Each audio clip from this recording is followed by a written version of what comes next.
Tayo po ay magluluto ng merienda, pero pwede na ring ulamin. Merienda na, may ulam ka pa, yan. Bale bumili po ako ng carrot, yung carrots na yan ay hinati ko. Yan, kasi po yung kalahati, pwede rin gawing ulam. Yan, ganoon din po sa beans, kalahati. Sa kinchay, kalahati rin. Then, sasahugan po natin yan ng kikiam. Hinati-hati ko rin po para marami yung kinalabasan. Then, yan, repolyo kalahati rin. Tapos, konti pong sibuyas, konting bawang, at saka konting sayote.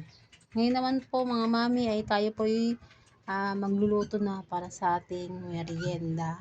Merienda na, hapunan pa.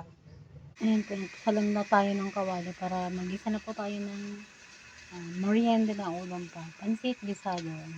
Kung nag-alay na po tayo ng mantika, ngayon po maglalagay po tayo ng bawang sibuyas.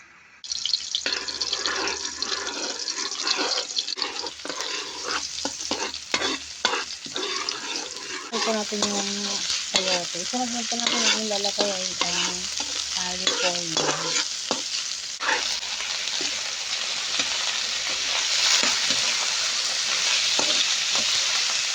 Then, sunod naman po ang beans.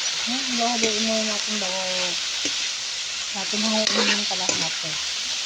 Pinili ko na rin ang kinchay. Kung mga mami, itinabi muna natin ng gulay para mamaya. Pwede ipiprito muna natin na ang kikiam na isasawag natin sa gawin natin pansit gisado. Nilagyan ko po ng mantika yung kawaling nagisahan ko ng gulay, tapos dyan ko naman po ipiprito ang kikiam. Hindi po yan marumi mga mami ha, dahil dyan ko ginisa ang gulay. Kami nagkaya pa ako ng konting kikiam. Ngayon po maglalagay po ako ng konting gulay at saka lagyan na natin ng tubig.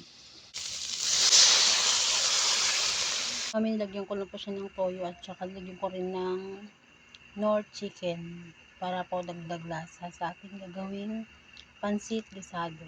Lagay na po natin yung bihon na binabad ko muna sa tubig para po pag nilagay po sa kawali ay malambot na siya. Kaya ay madali nang maluto. Ayan po mga mami, bali nilagyan na natin ng bihon na binabad sa tubig. Salamat na pala mga mami yung mga nag-subscribe at mag-subscribe din sa akin. Sana po patuloy niyo po akong subscribe at panoorin ng aking Ate P The Recipe channel. Sana po patuloy niyo po akong suportahan sa aking YouTube channel, TP The Recipe.